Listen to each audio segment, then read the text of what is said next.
किसी समय कक्षा में एक रोली पॉली दिखाई दी। यदि आप पीछे मुड़ते हैं और किसी को हिलते हुए पाते हैं तो आप मर जाएंगे। कक्षा में सभी छात्र डरे हुए हैं। नहीं, मैं मौत नहीं चाहता। इस अजीब दृश्य का सामना करना पड़ा। यह आंखों के लिए मुश्किल था, लेकिन बेहद शांत और शांत। उन्होंने खेल के नियम भी समझाए। पता चला कि रोली पॉली के पीछे एक बटन है। खेल समाप्त करने के लिए बस इसे दबाएं। यह सुनकर एक लड़का तुरंत दौड़ कर आया, लेकिन लोग यह देखकर भयभीत हो गए। पीछे रोली पॉली वहां एक टाइमर टिक रहा था। यह देखकर कि समय लगभग समाप्त हो गया था, छात्र आगे बढ़ गए पागलों की तरह। लेकिन रोली पॉली तेजी से घूम गई। कोई भी पीछे नहीं बचा। वे सभी जमीन पर लाशों में बदल गए। अब केवल चश्मे वाला आदमी और शॉन को कक्षा में छोड़ दिया गया है। केवल 30 सेकंड बचे हैं। सीन ने रोली पॉली को निराशा से देखा। फिर चश्मे वाला आदमी अचानक नीचे बैठ गया और कहा, मैं आपका मानव पैडल बनूंगा। आपने मेरे कंधों पर कदम रखा और उड़ गए।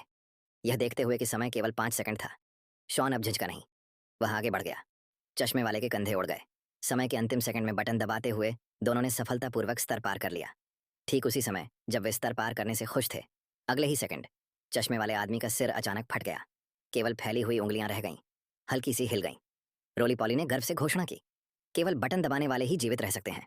इस समय अगली कक्षा की एक लड़की ने कक्षा का दरवाजा खोला। उसने शॉन को बताया कि कक्षा में सभी लोग मर चुके थे, तो शॉन कोई हुआ को ले लिया और एक साथ भाग गए। उनकी हताश खोज स्कूल सभी निकास अवरुद्ध।